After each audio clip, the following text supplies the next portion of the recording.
Show yourself. Chaos number 5. They're dead, even in the chaotic world. Now, rise from your graves in this chaotic world, and let your souls become one. Perishing Gloom Dragon. Chaos Chimera Dragon! Chaos Nambazuko. Chaos Chimera Dragon. Today's Yu-Gi-Oh! Discussion video will be about this card. Why this card? Well, I really just wanted to do a Yu-Gi-Oh! Discussion video about a card that had a cool summon chant. And there were a few others that I would have liked to do more, but I didn't really know what to say about them. Such as Destoy Tiger. Anyway, Chaos Chimera Dragon. 3 more level 6 monsters. It is a rank 6, no, like 0 attack and defense as base. However, its effect lets it gain 1,000 attack for each Xyz material attached to it. And if it attacks at the end of the damage step, you can detach one Xyz material from this card, and it can attack an opponent's monster again in a row. At the end of the battle phase, you can pay half your life points, then target 2 cards in any graveyard, so it can be yours, your opponent's, but also a combination of both. Place 1 card on top of the deck, and if you do, attach the other to this card as Xyz material. Quite a few different effects, quite a few tips, quite a few tricks, and quite a few fun things about this card. Now, where would you use this card? Because you barely ever see this. Competitively speaking, yeah, it's it can be good, but it's not as good, and it's somewhat difficult to summon because there's not a lot of decks that really play with a lot of level 6s. One deck that could quite easily summon it is Hazy Flame. Hazy Flame plays quite a lot with level 6s, which, well, this is a rank this requires level 6s, so why not? But also through the card Hazy Pillar, it is quite easy to keep giving Chaos Chimera Dragon Xyz materials, which it will sort of requires to be powerful because he gets 1,000 attack per Xyz material. So that's a bonus for that already. So Hazy Flame, you could also summon it via rank of Magic Astral Force with any rank 4 Dark Dragon, Queen Dragoon Jin, Dark Rebellion Xyz Dragon. There's probably like 2 or 3 more. There's a few other ways as well, but that's the 2 that I came up with right now. Let's see. At the end, if this card attacks, so this already doesn't state attacks a monster or not. At the end of the damage step, you can detach an Xyz material from this card. It can attack an opponent's monster again in a row. So let's say. I'm actually wondering if, let's say, the opponent doesn't have a field. You attack, direct attack. Can you then activate it with them not having a field? And let's say they would then be stupid enough to play Call of the 100. You could then attack it if it's still battle phase. I don't think so, because it's just such a weird thing that pretty much no one will ever do it. But nah, we'll forget that one. Anyway, if it attacked, the attack doesn't have to actually go through. Well, really, if it's like negated by like things like negate attack, obviously, like you can't do it. But if it attacked, it doesn't need to destroy the monster. So let's say Chaos Chimera Dragon is at 2,000 attack, and they have a monster with 2,600 defense. Then you can attack it, detach an Xyz material from it, and then attack again. Although you do detach an Xyz material, so in my example, Chaos Chimera Dragon would then be at 1,000 attacks. So why would you then want to attack again? You'd really use that when the opponent has like multiple monsters. Let's say one monster at 1,800 attack and one at 24. You're at 3,000 attack, attack the 24 one, attach an Xyz material. You have 2,000 attack left. Attack the 1,800 one. 2 directions.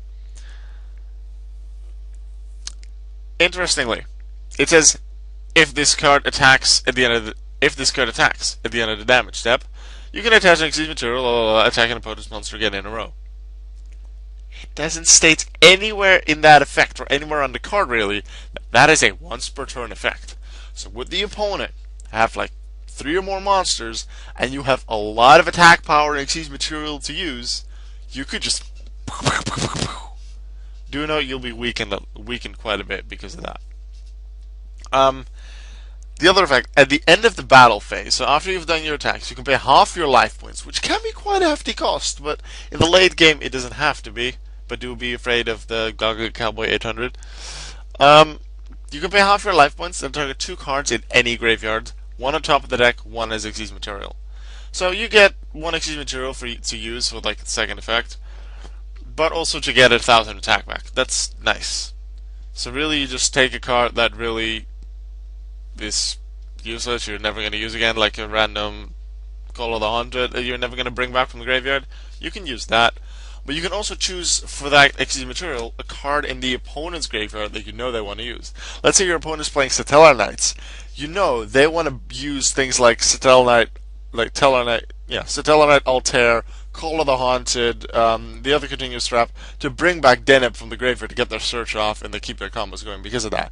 You could be with Chaos Chimera Dragon, select Satellar Knight Deneb and attach it as an XYZ material, and then make sure that you only detach that if you are forced to detach the final card, which you'll pretty much never do. Just keep Deneb as the card you have attached to Chaos Chimera Dragon, just so that the opponent can't make their move. Sure, they have other ways to get like another Deneb there, but then maybe you can use the effect again. Who knows? That way you can disrupt the opponent's place. It doesn't have to be just with Deneb.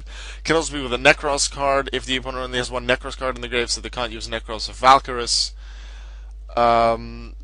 With Shaddoll, it could be the one Shaddoll fusion in there so they can't recycle it with their fusion monsters when they're sent to the graveyard. A lot of things like that. But there's also one of the other cards you select. Like I've just spoken now about the card you attach to XYZ material. The other thing is one card to place on top of the deck. It says on top of the deck, and it can be from either graveyard. Now, obviously, if it's an opponent's card, it goes to their deck, your graveyard, your deck. So you could have, let's say Raigeki. It's a strong card. If you want Raigeki, you want it again, or Mirror Force. Just take your Raigeki or Mirror Force from your graveyard, place it on top of the deck. You'll know you'll draw into it next turn, and just boom with Raigeki, and just destroy stuff. And then Chaos Chimera Dragon could just direct attack. Any card that has been useful that you want back, or that was negated last time you want to try again, you can place it on top of your deck.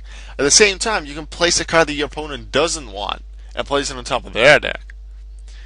If you know that they have a lot of monsters in their hand, but they really need their spells and traps, and there's a high chance that they'll draw into one, you could just use this effect to place another useless monster from their graveyard on top of their deck. There's a lot of ways to disrupt your opponents. It really just depends on the situation. I can't really come up with a great example, unfortunately.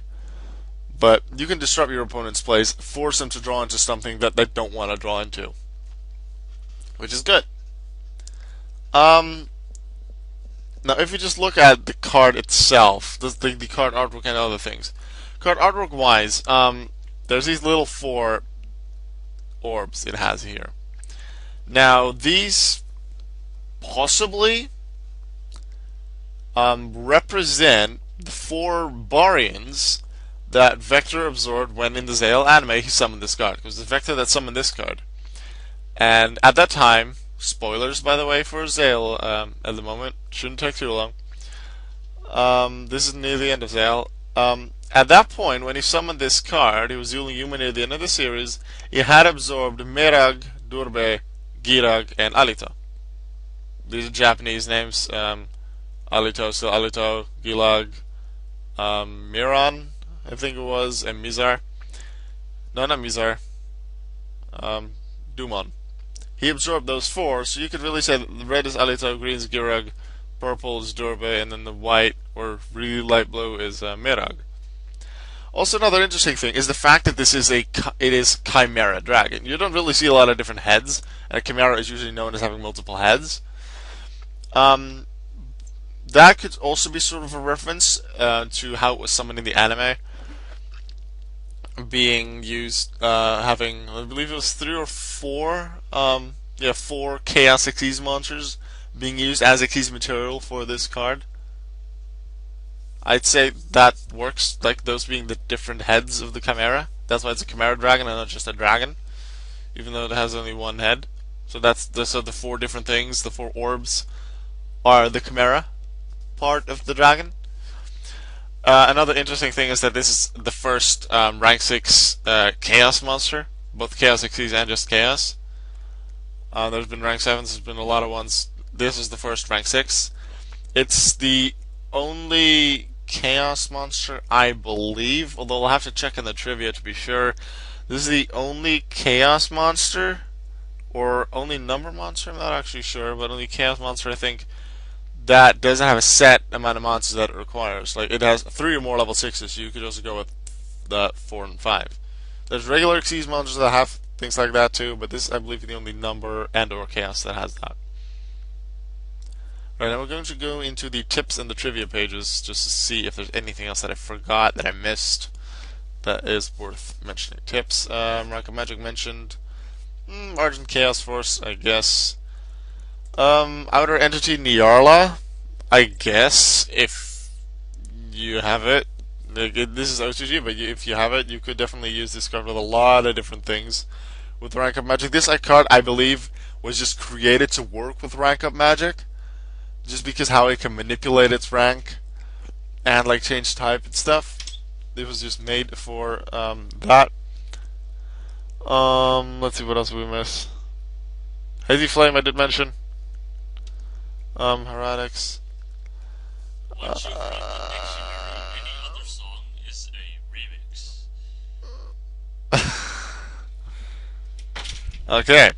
Anyway, Heretics. Yeah, I forgot about that one. Heretics could work as well because they can work with quite a lot of level 6s. But Hazy Flame, I did mention Hazy Pillar. Recording Nightmare Duck Eruption, I guess. Description.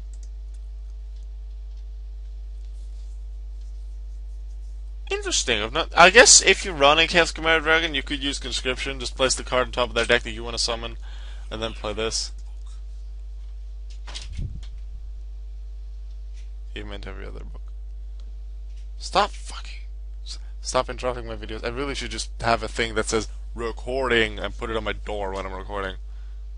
Some people knock on my door like my mom, but my brother does not. Deck Division, Overlay Eater, Overlay Regent, sort of regain, but they're really, I don't feel good about it. But then again, if you really want to just keep giving them Xyz material, you can go ahead. If you really focus on this card, you might as well. Manipulate life points.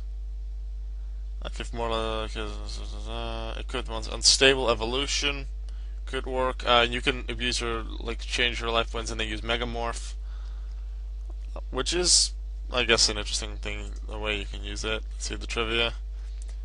Oh yeah, I totally forgot that one. I didn't mean to say that. It's the first Chaos number that was summoned before its base form. It's always base form and then rank up or something, or just Chaos Exchange.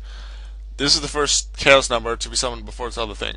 It's also one of the few Chaos numbers, or even Chaos monsters in general, like Chaos Xyzes, that don't even mention its original form and its effect. A lot of things like Utopia Ray Victory is like, if you have a Utopia monster, if you have number 39 Utopia as an Xyz material, you get this effect. They usually have like one effect, and then another effect if you have the specific monster as Xyz material, which usually is there because of rank up. This thing doesn't have that. It's a completely separate monster. We don't even know what the original is. Probably it's a level 5 because a lot of rank ups are a lot of Chaos numbers are 1 rank higher. Although this could just be a Chaos Exchange like Shark Drag Vice and Utopia Ray, but then again, that'd be shown in the effective Chaos number 5, which it doesn't. So when they're actually going to release number 5, we'll see. Didn't know about this one. Chaos number 73 and this number. The first Chaos numbers to be released in TCG before OCG. Interesting. Chimera I did mention. Goat, Lion, Serpent. 4 different Chaos numbers. Yep. First rank 6 Chaos monster. Mentioned that. Non-fixed. Yep. 4 Barbarian Emperors. Got that. In the dubbed anime, it shares the same roar as number 17 Leviathan Dragon. Didn't notice that because it's been too long since you used Leviathan Dragon last. Believe the one time we did summon Leviathan, was it? I don't remember. When was the last time we summoned Leviathan Dragon? We're going to look that up right after this. Slight resemblance of asterisk. But these cards were used by antagonists of the respective series. I guess. Right, let's just see when the last time was that Leviathan Dragon was used, just for me. And let us end the video off. Last time he was used, episode 146. Oh, shown really. That's the final episode. It'll have been shown in the final episode. But used, which will be used before That one. Ah, okay, that double battle. Attack duel. I don't remember that him being using it, but maybe it was just a show as well because he was building a deck. I don't actually remember. But yeah, numbers go.